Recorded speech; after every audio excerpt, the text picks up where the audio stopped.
बिलाल भाई, मैंने आपका रिव्यू वीडियो देख के Redmi 14 बाय कर लिया है। मैंने तो रिव्यू अपलोड ही नहीं किया। वही जो अनबॉक्सिंग रिव्यू वीडियो 19-20 का ही तो फ़र्क है। अनबॉक्सिंग और रिव्यू में 19-20 का फ़र्क है? हैं?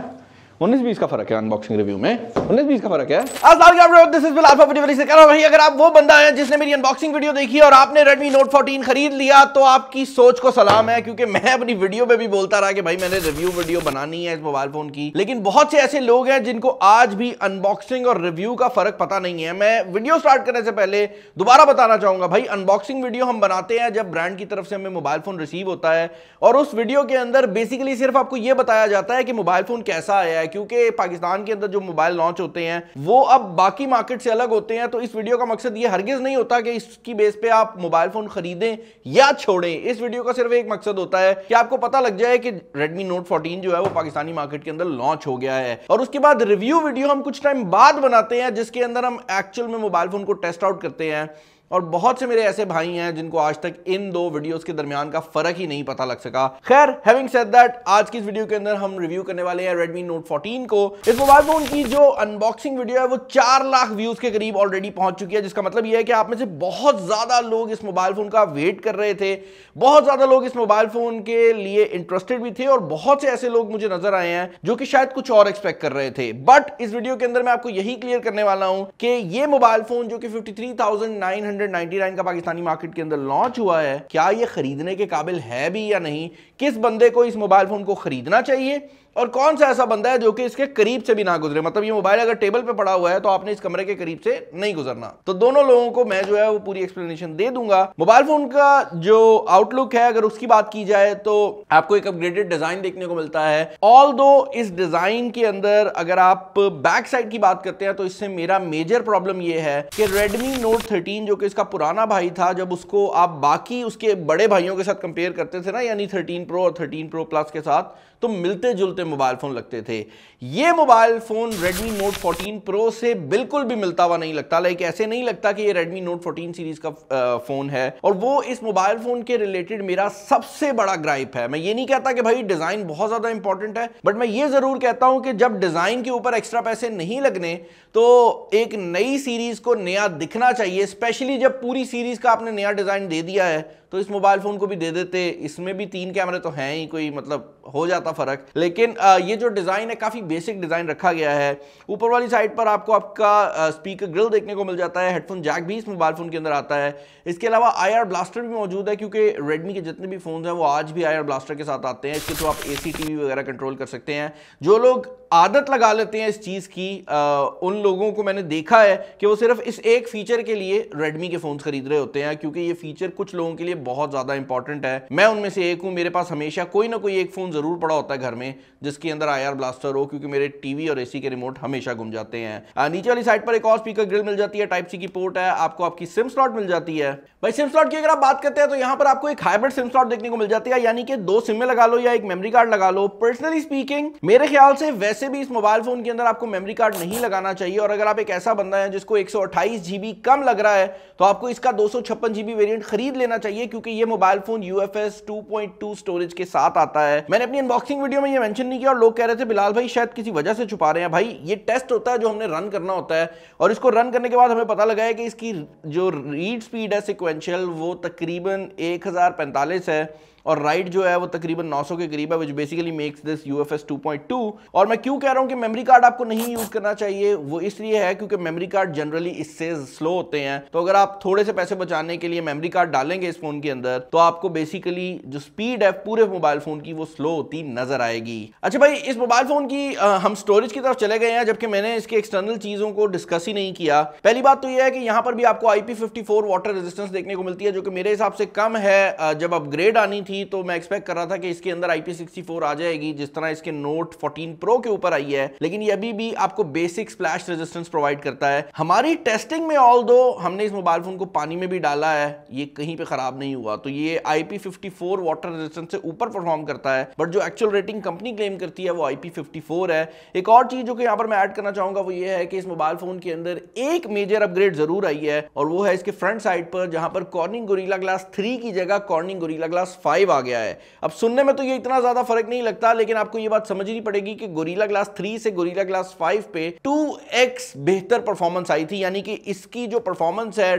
रेजिस्टेंस की, ड्रॉप रेजिस्टेंस की, वो दुगनी है गोरिल्ला ग्लास 3 की निस्बत। तो ये मोबाइल फोन गिरने पर मुश्किल से टूटने वाला है। ऑल्दो आपकी किस्मत खराब हो तो भाई गोरिल्ला ग्लास विक्टस भी जो है वो नहीं बचता। नया टीम मेंबर आया, उसने पहली बार मोबाइल गिरते देखा, वो बेचारा कह रहा है मतलब क्या कर रहे हैं। इसके अलावा भाई अगर आप फ्रंट डिस्प्ले की बात करते हैं तो सब कुछ हंकी डोरी नहीं है। यहां पर एक चीज है जो कि बड़ा चुप कीते ना कम कर दी गई है, और वो है इस मोबाइल फोन के बेजल्स। टेक्निकली बेजल्स बढ़ा दिए गए हैं, बट क्योंकि इसकी स्क्रीन अगर आप ऑन पेपर देखते हैं तो आपको एग्जैक्टली सेम स्क्रीन लगती है दोनों मोबाइल फोन्स की, यानी कि Redmi Note 13 और Redmi Note 14 की जो स्क्रीन डिस्प्ले है वो देखने में एग्जैक्टली सेम लगता है। ये भी AMOLED है, वो भी AMOLED था, ये भी 120 हर्ट्ज है, वो भी 120 हर्ट्ज था। सेम डायमेंशंस है और सेम ही आपको ओवरऑल जो इसकी रेजोल्यूशन है वो मिल जाती है। बट अगर आप इसके बेजल्स की बात करते हैं तो these are slightly bigger than the Redmi Note 13। तो अब मुझे नहीं एग्जैक्टली पता कि ये क्यों है, बट इसके जो बेजल्स हैं वो मुझे थोड़े से ज़्यादा लगे हैं। जो चीज़ यहाँ पर इंटरेस्टिंग है वो ये है कि इसके अंदर भी आपको इन डिस्प्ले फिंगरप्रिंट स्कैनर देखने को मिल जाता है, जो कि काफ़ी ज़्यादा तेज़ हो गया है। और तेज़ी की बात कर ही रहे हैं तो इस मोबाइल फ़ोन की जो सबसे बड़ी अपग्रेड है, जिसके बारे में लोगों ने ज़्यादा बात नहीं की क्योंकि वो दूसरे फ़ोन के ऊपर भी आता है, वो है इस मोबाइल फ़ोन का प्रोसेसर। ये मोबाइल फ़ोन MediaTek के Helio G99 Ultra के साथ आ रहा है, जो कि इससे पहले हम 100 फ़ोन्स के ऊपर और देख चुके होंगे। बट कमाल बात यह है कि इसका जो पुराना भाई है, जो Redmi Note 13 था, वो स्नैपड्रैगन के चिपसेट के साथ आ रहा था और स्नैपड्रैगन 685 के साथ आ रहा था टू बी एग्जैक्ट, जिसका मतलब यह है कि इस मोबाइल फोन की परफॉर्मेंस जो है वो उस फोन की निस्बत एटलीस्ट 30% बेहतर हो गई है। और ये परफॉर्मेंस सिर्फ डे टू डे टास्क के अंदर आपको फील नहीं होगी, ये परफॉर्मेंस आपको गेमिंग के अंदर भी फील होने वाली है। काफी ऐसी गेमिंग की सेटिंग्स हैं जो कि आप Redmi Note 13 पे एक्सेस नहीं कर सकते थे, बट G99 Ultra की वजह से ये मोबाइल फोन उनको सपोर्ट करता है भाई। और यहाँ पर यह बात ऐड करना बहुत ज्यादा जरूरी है कि G99 Ultra आपको 40,000 की रेंज से पाकिस्तानी मार्केट में देखने को मिलना शुरू हो जाता है। बट रियलिटी ये है भाई कि वो जो कंपनियां 40,000 में G99 Ultra दे रही हैं, उनके मोबाइल फोन्स को कभी आपने गौर से देखा है? वो मोबाइल फोन ऐसे लगता है कि कंपनी ने पहली बार कोई एक्सपेरिमेंट किया और आपके हाथ में पकड़ा दिया। और यही वजह है कि उस तरह के मोबाइल फोन्स मैं इस चैनल पे रिकमेंड नहीं कर सकता। मुझे कोई शौक नहीं है कि मैं Redmi के फोन रिकमेंड करूं या Vivo के फोन रिकमेंड करूं या Xiaomi के अलावा Oppo के फोन रिकमेंड करूं, बट रियलिटी यही है भाई कि जो नीचे लेवल के ब्रांड है ना, वो मोबाइल फोन 6 महीने से ज्यादा नहीं चलते, उन पर सॉफ्टवेयर अपडेट नहीं आती और एसेंशियली वो फोन 6 महीने बाद जाया हो जाते हैं। और मार्केट में जाकर जब आप लोग बेचने जाते हैं तब आपको रियलाइज होता है कि वो जो नया यूट्यूबर कल को उठा था और उसने कहा था कि बिलाल भाई ने जो ये फोन रिकमेंड किया है ना, ये गलत है, वो गलत कह रहा था। क्योंकि भाई वो लोग सिर्फ व्यूज के चक्कर में आपको 40,000 का फोन रिकमेंड करके तो निकल जाते हैं। बड़ा आसान है ना किसी भी चीज को बुरा कहना या सारी चीजों को ही कहना कि हर कंपनी चोर है, हर कंपनी 2 नंबर है। बट रियलिटी ये है भाई कि हमारी मजबूरी है ये कंपनियां, क्योंकि हर कंपनी वाकई ही इसी रेंज में फोन लेके आ रही है। बाकी भाई अगर आप इसके सॉफ्टवेयर एक्सपीरियंस की बात करते हो तो यहां पर चीजें थोड़ी सी इंटरेस्टिंग है। यहां पर आपको Android 14 देखने को मिल जाता है और Xiaomi का HyperOS देखने को मिल जाता है। HyperOS के सारे फीचर्स तो आपको यहां पर देखने को नहीं मिलते और हमने Xiaomi के कुछ फोन्स पे HyperOS 2 भी ट्राई कर लिया है, बट मेजर सारे जो फीचर्स हैं, जो इंपॉर्टेंट फीचर्स हैं, वो आपको यहां पर देखने को मिल जाते हैं। और इस मोबाइल फोन के अंदर अगर आप यूजेबिलिटी की बात करते हो तो एक चीज जो कि बड़ी इंटरेस्टिंग है वो ये है कि इस मोबाइल फोन के अंदर Gemini की सपोर्ट ऑलरेडी अवेलेबल है। ये गलती से मैं प्रेस भी कर देता हूं तो अक्सर ये रिप्लाई दे देता है, बट ये Gemini की जो सपोर्ट है ना, काफी फ्लैगशिप फोन्स के ऊपर कंपनियां इसको बढ़ा चढ़ाकर बता रही हैं। बट इस मोबाइल फोन के अंदर अगर आप ये होम बटन दबाते हैं तो आपको पूरा Gemini का जो स्वीट है, बेसिकली आप ये समझे कि ChatGPT से ज्यादा पावरफुल गूगल का असिस्टेंट आपको यहां पर मिल गया है, जो आपको AI के भी सारे काम कर देगा। आपने मोबाइल फोन से वैसे कोई काम करवाना है वो भी कर देगा और जिंदगी आपकी ना जो है वो काफी हद तक सुकून में आ जाएगी। AI के फीचर्स फायदा देते हैं, नुकसान देते हैं, इसके ऊपर मैं डेडिकेटेड वीडियो बना चुका हूं तो मैं उस पर दोबारा बात नहीं करूंगा। बट ब्लोटवेयर के नाम पर यहां पर ये सिस्टम एप्स कुछ आ जाती हैं जो कि मेरे ख्याल से काफी अच्छी हैं, यूज भी होती हैं। उसके अलावा ये मोर ऐप्स आ जाती हैं जो कि मेरे ख्याल से सिर्फ और सिर्फ एड्स हैं। इनके अंदर फेसबुक, टिकटॉक यूजेबल है, बाकी बाइनेंस भी ऐड है, इनड्राइव भी ऐड है और ये टुडेज रिकमेंडेशन भी जो है ये टेक्निकली Xiaomi की तरफ से ऐड है, बट आप इस टोटल फोल्डर को जो है वो रिमूव कर सकते हैं। ब्लोटवेयर के नाम पर ये कुछ गेम्स भी आती हैं जिनके बारे में मेरा अगेन रिकमेंडेशन यही होगा कि इसको आप यहाँ से रिमूव कर दें। इन सबको रिमूव करने के लिए आपको सिंगल जाकर इनको रिमूव करना पड़ेगा, जो कि मेरे ख्याल से एक हैसल है और सॉफ्टवेयर, आजकल मॉडर्न सॉफ्टवेयर में ये हरकत नहीं होनी चाहिए। भाई आज की इस वीडियो के अंदर हम रिव्यू करने वाले हैं Xiaomi Redmi 13 को। अब अगर आप लोगों को नहीं पता इस चैनल के ऊपर रिव्यू किस तरह काम करते हैं तो दो तीन चीजें मैं क्लियर करना चाहूंगा। पहली बात तो ये है कि रिव्यू वीडियो, भाई मैं 7 महीने पहले एक वीडियो लगाई थी, उसमें भी मैं रिव्यू वीडियो एक्सप्लेन कर रहा था। खैर वो टेंशन नहीं है। स्पीकर की अगर आप बात करते हैं तो इसके अंदर जो स्पीकर सिस्टम दिया गया है वो बहुत ज्यादा लाउड नहीं है, बट दोनों स्पीकर्स की जो साउंड क्वालिटी है वो काफी अच्छी है और बहुत नेचुरल साउंड आपको देखने को मिलता है। तो अगर आप यूट्यूब पे कोई वीडियो देख रहे हैं आपको फील होगा कि आप एक हाई एंड डिवाइस के ऊपर देख रहे हैं, ना कि आप एक लो एंड डिवाइस पे देख रहे हैं, जो कि एक बड़ी इंटरेस्टिंग चीज है। एक चीज जरूर है कि इन लो एंड डिवाइसेस के अंदर ना जो वाइब्रेशन मोटर होती है वो सिर्फ कॉलिंग के लिए यूज होती है, जबकि आप हाई एंड डिवाइसेस में अगर आप ये ब्राइटनेस भी ऊपर नीचे करते हैं ना तो इस पे भी आपको हल्का सा वो वाइब्रेशन आती है जो कि एक्सपीरियंस को बेहतर बनाती है। मेरे ख्याल से वो भी अब इस रेंज के अंदर आ जानी चाहिए। अपार्ट फ्रॉम दैट भाई मोबाइल फोन के अंदर जो बाकी हाईलाइट्स हैं उनमें एक मेजर हाईलाइट है इस मोबाइल फोन के अंदर मौजूद कैमरास, वो दो वजह से हाईलाइट हैं। फ्रंट कैमरा की अगर आप बात करते हैं तो पहले 16 मेगापिक्सल हुआ करता था, यहां पर 20 मेगापिक्सल कर दिया गया है। बैक कैमरा की अगर आप बात करते हैं तो पहले भी 108 मेगापिक्सल सैमसंग का सेंसर था, आज भी 108 मेगापिक्सल सैमसंग का सेंसर है। प्रॉब्लम यह है कि नीचे वाला कैमरा पहले अल्ट्रा वाइड एंगल कैमरा हुआ करता था, अब वो डेप्थ सेंसर कर दिया गया है, जो कि बेसिकली कहने का मकसद यह है कि इसके अंदर अल्ट्रा वाइड एंगल निकालकर आपको कोई एक्स्ट्रा चीज नहीं दी गई। मेरे हिसाब से ये एक बहुत बड़ा प्रॉब्लम है, क्योंकि अल्ट्रा वाइड एंगल कैमरा एक आपको बड़ा ही कूल किस्म का जो पर्सपेक्टिव है वो प्रोवाइड करता है, निकालना नहीं चाहिए था, गलत मूव है। बाकी भाई कैमरा की अगर आप क्वालिटी की बात करते हैं तो यहां पर चीजें काफी इंटरेस्टिंग हैं। पहले जरा फ्रंट कैमरा को डिस्कस कर लेते हैं। यहां पर जो फ्रंट कैमरा है उससे हमने बहुत एक्सटेंसिव शॉट्स लिए हैं और अगर आप इस कैमरा को अच्छी लाइटिंग के अंदर यूज कर रहे हैं तो this is going to provide you great result. Like front camera कुछ केसेस में तो मुझे भी सरप्राइज कर देता है कि इसके जो रिजल्ट्स हैं वो काफ़ी अच्छे आते हैं। इसने बड़े अच्छे तरीके से कलर्स को मैनेज किया है, जबकि मीडियाटेक में हमारा सबसे बड़ा कंप्लेन ही ये होता था Xiaomi के साथ कि जब ये मीडियाटेक का प्रोसेसर लगाते थे कलर्स कहीं घुस जाते थे, लेकिन यहाँ पर ऐसा नहीं है, कलर्स बहुत बेहतर हैं। और फ्रंट कैमरा के अंदर आपको ये बोके मोड भी देखने को मिल जाता है, जो कि पहले की निस्बत बहुत ज़्यादा एक्यूरेट हो गया है। फ्रंट कैमरा की जो इमेजेस हैं उनके ऊपर भी आप AI वाली चीज़ें कर सकते हैं। तो आप यहाँ पर अगर बोके वाली इमेज नहीं भी खींचते तो अब आप AI के थ्रू बोका कर सकते हैं, और इसके अंदर जो बोका है उसको आप ना सिर्फ उसकी अमाउंट कंट्रोल कर सकते हैं बल्कि उसकी टाइप को भी कंट्रोल कर सकते हैं, और ये कुछ केसेस में बड़े ही ना खूबसूरत किस्म के रिजल्ट्स प्रोवाइड करती है। मैं थोड़ी ब्राइटनेस कम करता हूँ डिस्प्ले की ताकि आपको ना मैं दिखा सकूँ कि इसकी वर्किंग कैसे है। ये पीछे बोका के जो आप देख रहे हैं ना साइंस वो चेंज हो रहे हैं, काफ़ी खूबसूरत लुक प्रोवाइड करता है। इसके अलावा अगर आप फ्रंट कैमरा की बात करते हैं तो फ्रंट कैमरा के अंदर अगर आप परफॉर्मेंस देखें तो नॉर्मल शॉट्स डे टाइम वाले अच्छे आते हैं। लो लाइट परफॉर्मेंस जो है उसके बारे में मैं ये कहूँगा कि अगर आप आउटडोर की बात करते हैं तो ये तस्वीर भी मुझे बुरी नहीं लगी। ओवरऑल जो तस्वीर है वो खूबसूरत आती है। अगर थोड़ी सी लाइट कम हो तो ये तस्वीरों को वॉश आउट करना शुरू कर देता है, यानी कि तस्वीर की डिटेल रहती है बट उसके अंदर जो कलर्स हैं वो ख़राब होने शुरू हो जाते हैं।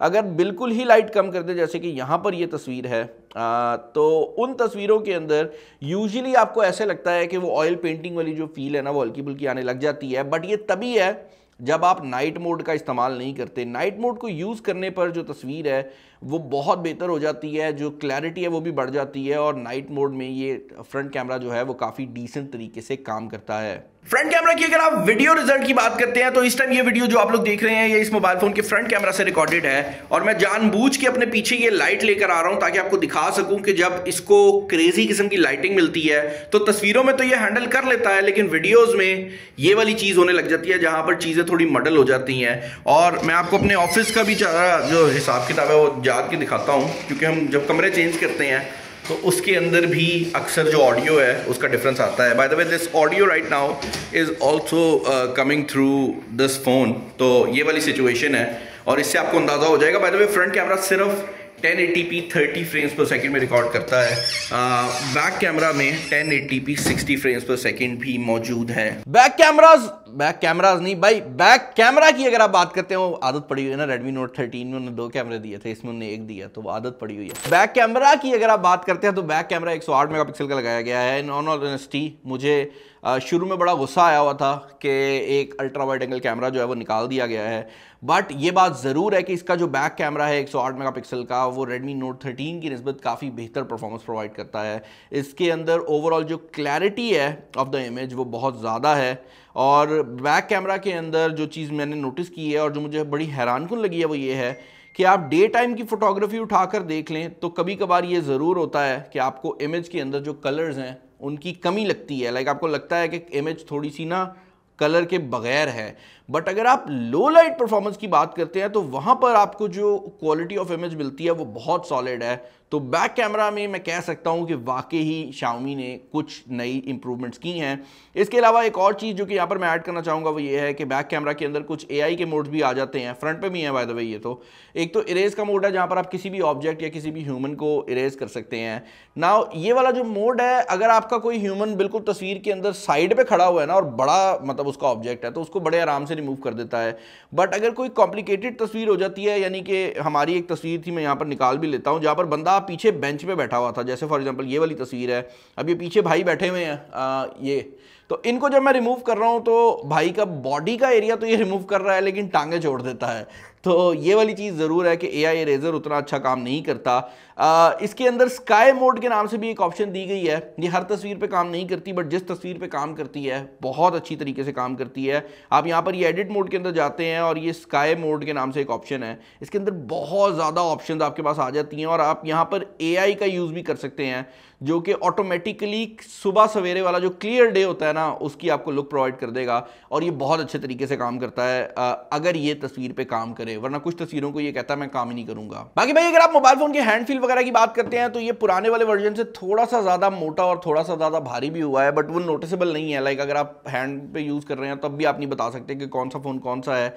ये बात जरूर है कि इस मोबाइल फोन के अंदर थोड़ा सा वेट बढ़ाकर बैटरी को 5000 से 5500 के ऊपर मूव कर दिया गया है, which is a huge deal, क्योंकि 5500 mAh की बैटरी एक काफ़ी बड़ा बैटरी साइज बन जाता है। ये बात ऐड करना ज़रूरी है कि जो इसके अंदर पुराना वाला भाई था ना उसका प्रोसेसर भी एफिशिएंट था, यानी कि 685 कम पावर लिया करता था। हमने इस मोबाइल फ़ोन के ऊपर भी स्ट्रेस टेस्ट को रन किया है और ये मोबाइल फ़ोन दूसरे G99 की निस्बत कम पावर लेता है और आपको जो बैटरी बैकअप है वो अच्छा प्रोवाइड करता है। बट ये बात भी ज़रूर है कि ये करने के लिए मोबाइल फ़ोन की परफॉर्मेंस डाउन करता है, यानी कि जब आप इस पर स्ट्रेस टेस्ट रन करेंगे तो ये आप देख सकते हैं जब 36 मिनट के मार्क के ऊपर गया है तो ये अपनी परफॉर्मेंस को 55% के ऊपर ले आया था, यानी कि इतना नीचे ले गया था कि अगर 100 इसकी परफॉर्मेंस हो सकती है तो सिर्फ 55 आ रही थी। बट उसका फायदा यह है कि मोबाइल फोन गर्म नहीं होता और आपको बैटरी बैकअप इसका काफी ज्यादा लंबा मिलेगा। 33 वॉट की चार्जिंग दी गई है। भाई ओवरऑल अगर आप इस फोन के रिलेटेड मेरे ओपिनियन जानना चाहेंगे तो ओपिनियंस बड़े सिंपल हैं। मुझे बिल्कुल पसंद नहीं आया कि Redmi Note 14 सीरीज का डिजाइन इस फोन को नहीं दिया गया। मुझे बिल्कुल पसंद नहीं आया कि इसके अंदर से अल्ट्रा वाइड एंगल कैमरा निकाल दिया गया है और मुझे यहाँ पर किसी हद तक ये भी बात है कि मैं एक्सपेक्ट कर रहा था कि इसका प्राइस टैग 49,999 के करीब होगा। बट ये बात भी ऐड करना बहुत ज़्यादा ज़रूरी है कि अगर आप मार्केट में इसके कंपेटिटर्स की बात करते हैं तो we don't have a lot of competitors. Like अगर कोई बंदा किसी पुराने फ़ोन को रिकमेंड करके कहे कि भाई ये फ़ोन उस कंपनी का बहुत बेहतर है या वो फ़ोन उस कंपनी का बहुत बेहतर है, तो भाई पुरानी सीरीज़ में रिकमेंडेशन नहीं की जा सकती क्योंकि पुरानी सीरीज़ का माल मार्केट में ख़त्म हो चुका होता है और उनको रिकमेंड नहीं किया जा सकता। लेकिन अगर आप आज की बात करते हैं तो the only phone that I think can actually compete with this one is the Tecno Camon 30, क्योंकि अभी तक वो सीरीज अपडेट नहीं हुई। उसके अलावा जितनी भी डिवाइसेस हैं, बेशक वो सैमसंग का A16 हो, बेशक वो दूसरी कंपनीज के फ़ोन्स हों, उनके हिसाब से इसका प्राइस टैग मुझे बहुत ज़्यादा बुरा भी नहीं लगा। Now it is up to you कि आपने 40,000 रुपया खर्च के एक नॉन ब्रांड पकड़ना है जो कि फ़ोन बहुत अच्छा होगा बट जब आप उसे बेचने जाएंगे आपको कुछ नहीं मिलेगा, या फिर आप ऐसा बंदा है जिसने कॉन्स्टेंटली फ़ोन चेंज करना होता है, तो उसके केस में मैं ये फ़ोन ज़्यादा रिकमेंड कर सकता हूँ। मुझे कमेंट्स में बताएं कि रिव्यू के रिलेटेड आपके क्या ओपिनियंस हैं, फ़ोन के रिलेटेड आपके क्या ओपिनियंस हैं, और फ़ोन तो गिरते गिरते रहते हैं, तो कॉर्निंग गोरिल्ला ग्लास 5 के रिलेटेड आपके क्या ओपिनियंस है। इस वीडियो में इतना ही, अपना ख्याल रखिएगा। This is Bilal signing off. अल्लाह हाफिज़।